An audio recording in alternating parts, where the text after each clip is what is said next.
Welcome to Mechs on Deck. Today we have something a little bit special. We're actually going to be putting together some cables with John from Zap Cables. He's the owner and founder of Zap Cables. Sent us out some DIY kits so we can try our hands at making some and maybe put together a little bit of a how-to or a guide, if you can say that, and how to get these cables put together. Should be fun. So, John, welcome to Mechs on Deck. Cool. Yeah, thanks for having me back. I'm excited to dive into these DIY kits with you guys. I think it'll be a good challenge for both of us to try and do this remotely, and an interesting project to sort of take on. I think you guys are going to do great. Let's see if we can knock this out of the park. We're going to cut to this video, and then we'll end with some final thoughts. Hopefully, it doesn't take too long. Real quick, we're going to just show exactly what you kind of need and what comes in the kit. So first and foremost, paracord. It'll be in the desired length that you need for your cable. So that's the fun stuff you get to look at. The cable itself, you have your heat shrink. Yep, that comes with an extra piece just in case you screw up. That's why there's three. When I screw up. So people get confused. Like, why is there three? Oh, well, one's there just in case. Well, oopsies. You've got Type A connector, which I'm sure most people will probably get. I think most people will probably get a Type A. And for this one, in particular, what I'm building, a Type C with both clamps as well. So that is what comes in the cable kit. Outside of that, what you will need, some wire strippers. You might already have these. If not, they're relatively inexpensive. If you don't, you can use from what I have been told, a razor blade or a box cutter or something along those lines. A lighter, a heat gun, sometimes I guess hair dryers work. Yeah, heat gun is best. Lighter is probably second best. Hair dryer could work too. Just may depend on how hot it goes. Yeah. You need solder. I don't need my soldering iron to be on right now. You need a soldering iron. And I think a table I would say somewhere to work where you don't burn everything in your entire house down. And some pliers. Case. So we are going to get started. John, walk us through. Yeah, cool. So I got my cord and my cable here too. The first thing you're going to want to do is put the cord on the cable, which, cord depending can be tricky or not, depending on the specific cord that's in your kit. Some of them are a little trickier than others, a little more stubborn to go on. But the way we usually do it is you just kind of, the trick, one trick is the jacket that's on the end of the cable. If you sort of pull it off a little bit, like just yank it a little bit, so like the edge of the jacket comes off the end of those wires a little bit, just to keep the wires from being too pokey. That helps a little bit. You can use your teeth too. Just kind of go like that. That'll help.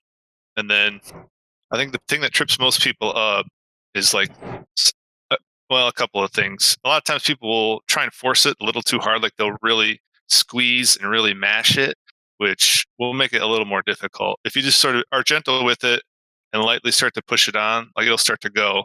But then the thing you got to remember to do is sort of pull it down the cable as it goes. Like, so you push a little on, but then make sure you pull it down. Otherwise it'll kind of bunch up and you won't be able to get any more on. It'll just kind of be a traffic jam. So if you push a little on and then kind of squeeze it down, this cord I got here, it goes on pretty easy. I know you got that Packers cord, Chewy, which may be a little trickier, but that's kind of all it is. You push a little on and kind of pull it down, and you just kind of keep going like that. If it gets really bunched up, you may have to just kind of pull some down, gently, just kind of repeatedly to sort of make sure it's smoothed out and kind of fully stretched a bit.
right, so we got the paracord on cable. What's next? What's the next step? Nice work. Cool. Next step is we'll put on the first connector. So I see Chewy, you got a good inch of sort of exposed cable there, getting ready. Get that close-up shot real quick. Yep, it's looking good. Clean that fray up as much as you can will save your sanity a little bit, but that's looking pretty good. So now I think we'll start with the Type C. I always just try and start with whatever connector I think is going to be more of a pain. So the Type C and the Type A are both pretty straightforward. They're nothing too crazy, and they're both pretty forgiving. So, but I would say let's just start with the Type C.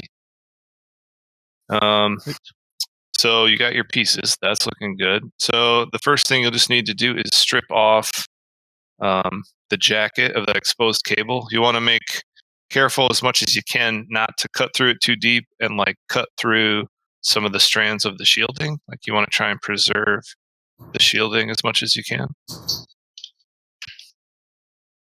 And then in that shielding, we're going to try and fish out the little drain wire. So your little drain wire or your little bit of twisted together shielding, you can kind of take it and just fold it back to get it out of the way, because you don't really have to solder that to anything. You'll just, in the end, kind of clamp it into the shell when you put the shell on. So you can just kind of bend it down, get it out of the way of those other conductors. And then this Mylar shielding that's in there, you can just rip that off.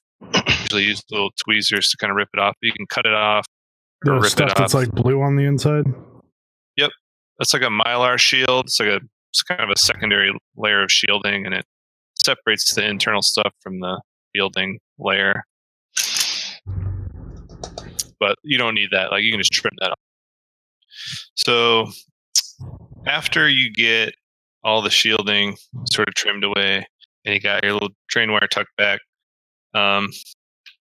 it sort of is a little bit easier when you go to solder the conductors onto the connector if you sort of can prearrange them in the proper alignment a little bit. So what I'll do is take and try and, this is not going to focus again, but try and take and put the conductors kind of in order in the way that they'll go connected to the connector, the way you'll solder them in order. So make a little pitchfork shape sort of, where it's red, white, green, black is the order of the conductors. And for this step, when you're just sort of laying it out, it doesn't really matter sort of which side is on which, because you can always just flip it. Mm-hmm. Cool. And then after you get that sort of aligned how you like it, I'll usually take just trim it flush so all the ends line up good. Because then all you got to do is kind of strip a little bit off of each one and tin them, and then that they'll be lined up pretty close to what you need when it comes time to put them on the connector. And you probably want to take off, ideally you don't want to have a lot of exposed wire sort of between where you solder it onto the connector and where the insulation is. You want just a hair's gap between the insulation and the solder of the pad on the connector, basically. You do want a tiny gap. You don't want the jacket or the insulation to go up into the soldered bit. But you don't want to leave a lot exposed either. So for the USB-C, I'll trim off maybe 2-3 millimeters, about this much. And I'll just do that for each one, do them all the same. Then after you get them stripped, I go in and twist them into one solid little conductor. Otherwise, they'll start to fray and get all nasty when you go to solder them. You want to twist them into a tight little rope. That may be something a lot of people overlook. If you don't do that, when you go to solder them under the connector, you'll press down and the little strands will just fray out all over and create a mess. So you can keep them in a tight little bunch. I'll make life easy. So a lot of times it's really easy to sort of, when you go to strip that little conductor inside, to pull off some of those strands as you're doing it. So you want to be mindful that you don't do that. You can just kind of leave them spread apart like that, and then it'll be easier to tin them that way. But the next step is to just sort of tin the end of those wires with a little bit of solder. Again, you want to make sure they're sort of twisted good into a tight little rope. if they're sort of loose and frayed, even if you tin them, I mean, once you apply heat back to the tin, and it'll just start to fray all over again. So you want to make sure those are twisted together tight, and then you just got to tin them with a little bit of solder. Yeah, red, white, green, black, kind of back into that sort of pitchforky sort of configuration. And then I'll take and sort of try and trim those as even, like with one sort of flush cut, try and trim all those ends to be relatively even. If you got one that's like way longer than the other one, or they're not lining up super good, you can just kind of take and trim them all at once so that they line up relatively good. And then if you have a lot of excess too, if you have a lot of excess wire sticking out, this is a good time to sort of cut that back, because you don't want a ton. You just want, in the end, that 2, maybe 3 millimeters worth of exposed wire. Next, we'll get our connector ready. We'll go ahead and tin the solder pads on the USB-C connector. Like you sort of tin the wires, you'll just put a little bit of, these kind of come pre-tinned in a way, but it's not great. So if you put a little more, if you tin it with a little bit more solder, it'll make putting the wires on a lot easier. I'll usually take the iron and apply it to the pad for a second, and then hit it with the solder. You want to avoid holding the solder iron on there for too long, because if you heat up these solder pads a whole bunch and hit it with a lot of heat, it might rip the little pad off of there. But just a little bit of heat and a little bit of solder is all you need. You want to make sure that the solder isn't touching sort of from pad to pad. There's a solder mask on those little PCBs on those USB Type-C connectors. So if you're not hitting it with a ton of solder, generally you're pretty safe. But you'll be able to see sort of visually if you do. So you'll see on the Type-C is nice because each pad is labeled. You can see which is which. See, one says V, you got a D minus, a D plus, and then a G. The V is your red. That's your voltage. That's your hot. That's your V bus. The white, which is the next one over, that's the D minus. That's a data line. The one next to that, the green, is a data line. And then the G, the black wire, is your ground. So you can kind of take, and since we sort of prearranged them, it makes them a little bit easier. If I can get this centered, it can be a little bit easier than when it comes time to solder them on there. Like they're sort of like in the right place. Like you can kind of make sure that you got them going in the right orientation, but they line up a little bit, which will help make soldering them on there a little easier. And then you just solder them on. You can kind of, with one hand, like with the hand that's holding the cable here, I like to hold it and just sort of apply a little bit of pressure. And then when you use the soldering iron to sort of solder the wire to the connector, you want to make sure you're not using a lot of pressure. Like you don't want to apply pressure with your soldering iron, because that will, again, if you didn't do a good job twisting them up, it'll just smush it and the wires will kind of fray all over. So if you use this hand to sort of like apply a little bit of downward pressure, and then use the soldering iron to really gently just sort of heat the whole work up, that's really all you got to do. Okay, so that end is done more or less for now until we put the shell on, which we won't do yet because you'll want to make sure it works good before you put the shell on, in case you got to fix something. Side. So yep, I would just say you already sort of scooted. You just make sure that that you got your cord sort of scooted back up to sort of where it was, and yours looks good, so no worries there. You just want to make sure you pull any excess slack sort of out towards the other end. Make sure you don't have make sure the cord isn't super loose on the cable. And then usually I have a little extra cord slack on this end, so I'll usually just trim it off, whatever excess is there. But then you'll want to cut back, another, like we did on the other side. You want to cut back like an inch of that cord.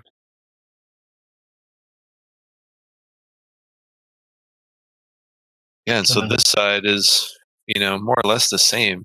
The process is the same, kind of as the other side. It's like you get that inch of cable exposed, and then we'll strip that end and repeat.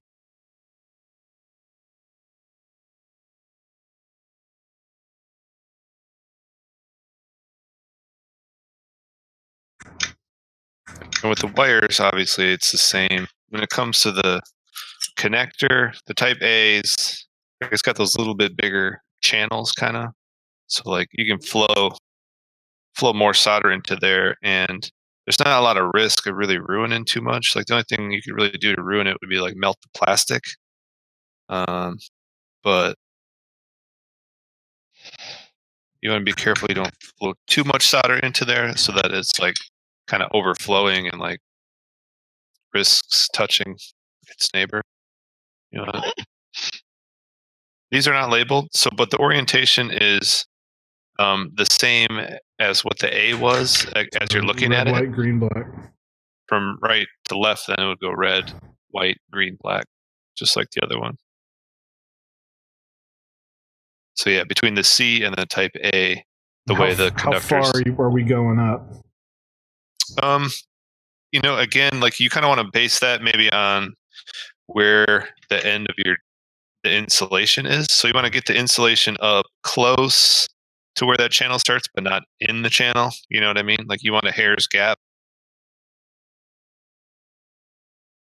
Is it testing time? Yeah, if you're feeling good, then we'll test and see. I'm confident. Let me with the Type C, you don't need to really do anything with the Type C end. With the Type A end, I would slide on that first part of the shell, just because it'll make it easier to plug in. Like you can just slide on this part.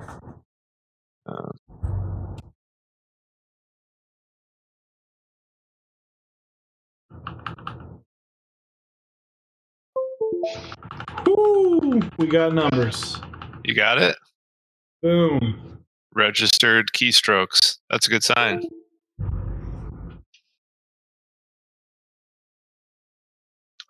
Oh, I got mine. Mine's good too. Sweet. Yeah. Sweet. Well, sounds like they're both good. Sounds like we're in business.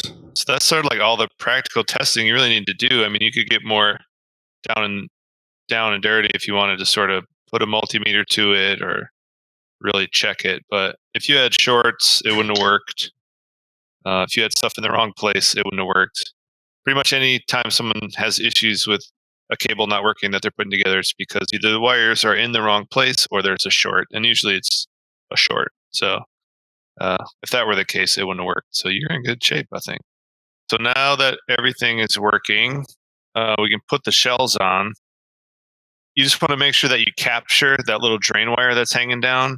You want to capture him under the shell. So maybe with this half, the little clamp part, you just want to sort of make sure it's tucked underneath that clamp part so that when you assemble it, that shell is making contact with that drain wire. And sort of depending on where it is, it may sort of touch on one side of the clamp or the other side of the clamp. But as long as it's sticking down far enough, like where it goes past where the end of the shell is, something will grab onto it. And then the little excess piece of drain wire that's sticking out, you can just clip him off. And then the other side, sometimes these C clamps can be a little bit tight. So on the part that goes on the outside, like the top half of the shell, I guess, sometimes I'll try and like spread those wings out a little bit, because sometimes it's a really snug fit and tricky to get together. You want to make sure that with the Type C, especially since shells are pretty long, that you have the cord is getting up high enough that it is like past where the clamp is. You want to make sure that the clamp is grabbing that cord, basically. So if your cord was real short and didn't quite get up high enough for the clamp to grab it, that could be a problem, because it'd be easier to pull out.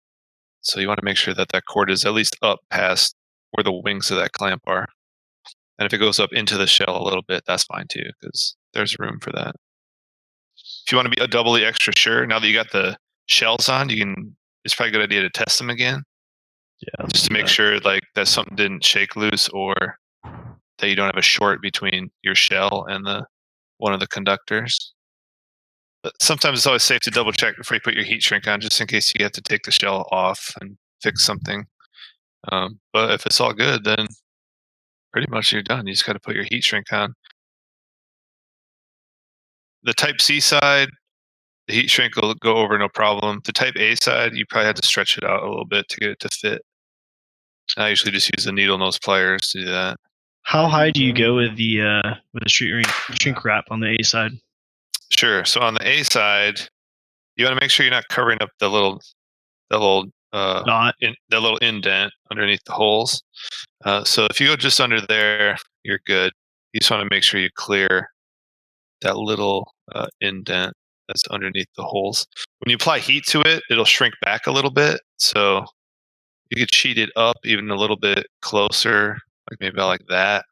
Then when you apply heat, it'll shrink it back a little bit too. So Do you heat from the connector to the cable? Is that how you do it, or do you go from the cable to the connector? yeah, I think like tip down is smart. Like connector down, Okay. is a good way to do it. Just because if you do it the other way, sometimes it'll Stretch out. pull weird. it down. Yeah, it'll like pull it down more, which is fine, but it just may not look like you wanted it to if you do it that way. And then how high do you go on the USB-C? Yeah, I'll show you. So I like to make sure I go up higher than like the edge of the shell, so that it kind of like folds over the top lip. So if this is, try and get a good focus. If this is like the even with the edge of the top edge of that shell, I'll slide it up like a little bit more, just so that when you heat it, sort of folds over that top lip and covers it. Just gives it a little bit nicer of a seal if you do it that way. Well, that was a trip. It was. Caught a few snags. A few snags. It happens. To be expected. Heat shrink sucks. Mm. At least for me, that was like honestly the hardest part. You know, Yeah. I put my whole cable together, everything worked, and then I went to heat shrink it, and then it decided not to work anymore. So I had to completely take it apart again. And Yeah. I did better than I thought I would. you did. Yeah. I did worse than I thought I would. See, you just never know until you dive in. You don't know what's going to happen. I don't know if it'll make it into the video, but we were Eric and I are a competitive folk, and he was beating me by a solid few inches on on sleeving the paracord, which you saw is difficult. And I actually came in hot with the big finish. Yeah. But- Yeah. I think My hands are feeling it though. I think next time maybe I think I could have had a little bit better, a little bit more tools, but I think Mm. it came out well, and it's proof to show that you can build a cable. It's not that hard. It just takes a little bit of time. Takes some troubleshooting. Yep. But yeah, Yeah, make sure. Or sorry, John, go ahead and go. No, yeah, I was just going to say you can get away with a pretty bare minimum amount of tools and get the job done. You know, as long as you got something that'll do some cutting and something to do the soldering bit with, and maybe a heat source for the heat shrink. It's about all you need. That's like the bare minimum. So don't let equipment scare you. Yeah, it was pretty easier than I anticipated. I don't know what went wrong the first time I did it, but who knows? So Sweet. well, thank you, John. bet. If you guys want to find his awesome cables, you can find it at zapcables.com. Yep. And we're running a little bit of a promo. I think John has graciously offered 10% off DIY kits for the next 2 weeks. So that'll put it live until the 25th of June. What's the code going to be, Chewy? That's going to be Mechs on deck. So 10% off for Mechs on deck Next on deck. DIY kits. That does exclude Limu connectors or Limo connectors. I don't know which one it is. Yeah. Who knows? But so The expensive ones. It does exclude the expensive ones. But yeah, DIY kits will be 10% off for 2 weeks. Swamp them with those orders. Yeah. Definitely. I think I might buy a couple more and try my hands at maybe some different colorways and This is fun. Try it Yeah, I out. did like the Packer colorway. Yep. Can't really see. It's very Yeah. And then we have mine's like Shoot. almost our colorway. a little Mechs on deck. Yeah. Good choices all around, I'd say. So and another cool thing is John has a cable around his neck, Yep. and we all kind of built these cables. As you saw, we all built these cables together. and he is going to be giving that one away, the rainbow colorway. Yep, we'll ship this one out to some lucky winner out there. Whoever can get in on the Mechs on Deck contest, we'll ship it off. So how do you win? So what you need to do to be entered into the giveaway is go ahead and subscribe to the channel, like the video, and comment your favorite color of paracord from the Zap Cable site. We want to know what everyone likes. We want to see what the popular colors in the community are. Cool. So yeah, it's going to be as a Type C cable, right? Yeah, C to A. It's kind of like a rainbow color. I'm trying to show it good. The colors are kind of neon, so they don't show up super great on video, but they're pretty bright. There's a handful of different colors. Type A to Type C. The ends are green. The heat shrink is green. Bright green, actually, to be more specific. So there you go. It'll sit right here until the boys tell me we got a winner, and then it will ship out. So yeah, be sure to like and subscribe for more content. Check out Zap Cables. Once again, Mechs on Deck for DIY kits. 10% off until June 25th. Right on. Thank you for joining us, John. And Absolutely. we hope to see y'all again. See you.